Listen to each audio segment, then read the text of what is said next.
Iran की तरफ बढ़ती जा रही है ट्रंप की सबसे खतरनाक वॉर मशीन। प्रशांत महासागर और हिंद महासागर की लहरों को काटते हुए अमेरिका का Abraham Lincoln carrier battle group Oman की खाड़ी के बहुत करीब है और इसके टारगेट पर है ईरान।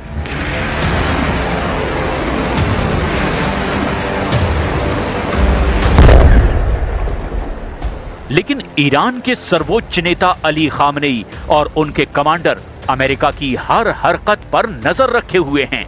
ईरान के वॉर रूम में ट्रंप के कैरियर की लोकेशन बार बार अपडेट की जा रही है और यही वजह है कि ईरान ने अब अमेरिका के कैरियर को खत्म करने की कसम खा ली है, क्योंकि अली खामनेई की तरफ से ऑर्डर बिल्कुल क्लियर है।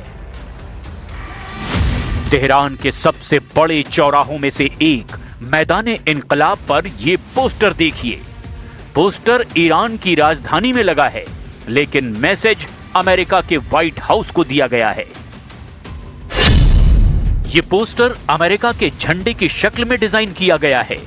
एक एयरक्राफ्ट कैरियर पर खड़े विमानों को तबाह हालत में दिखाया गया है और फिर इस एयरक्राफ्ट कैरियर की लहरों में लाल रंग बह रहा है, यानी अमेरिकी नौसेना का खून बह रहा है। पोस्टर पर फारसी और अंग्रेजी में लिखा है, जैसा बोगे वैसा काटोगे। ईरान बता रहा है कि ट्रंप को ईरान पर हमला करने की गलती बहुत भारी पड़ेगी। अमेरिका का कैरियर बैटल ग्रुप ईरान को तबाह करने के लिए लाया जा रहा है। इसका इरादा डोनाल्ड ट्रंप बार बार जाहिर कर रहे हैं।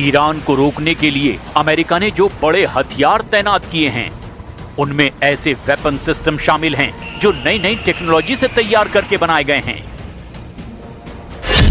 अमेरिका ने अपने 3 बड़े हथियार पश्चिम एशिया को कंट्रोल करने के लिए तैनात किए हैं। इनमें सबसे खास है B-2 बम वर्षक विमान। यह स्टेल्थ बम वर्षक ईरान पर हमले के इरादे से डियोगो गार्सिया से ऑपरेट कर रहा है। दूसरे नंबर पर है अमेरिका का आधुनिक मिसाइल डिफेंस सिस्टम थाड और पैट्रियट, जो खाड़ी में तैनात है और इसका मकसद है ईरान की मिसाइलों को रोकना। तीसरे नंबर पर है अमेरिका का एयरक्राफ्ट कैरियर अब्राहम लिंकन और उसका पूरा battle group. Ships going that direction just in case. We have a big flotilla going in that direction, and we'll see what happens. A big force. We have a big force going toward Iran. I'd rather not see anything happen, but we're watching them very closely. Iran पर हमले के लिए America ने जो battle group तैनात किया है, उसमें क्या-क्या है, अब उसे बहुत गौर से समझिए, क्योंकि ये दुनिया के सबसे आक्रामक ही नहीं, बल्कि अमेरिका के लिए सबसे कमजोर कड़ी भी साबित हो सकता है। एक बैटल ग्रुप जिसमें एक बड़ा सुपर कैरियर होता है जो 1 लाख टन का डिस्प्लेसमेंट पैदा करता है। इसमें 90 लड़ाकू विमान और हेलीकॉप्टर तैनात रहते हैं।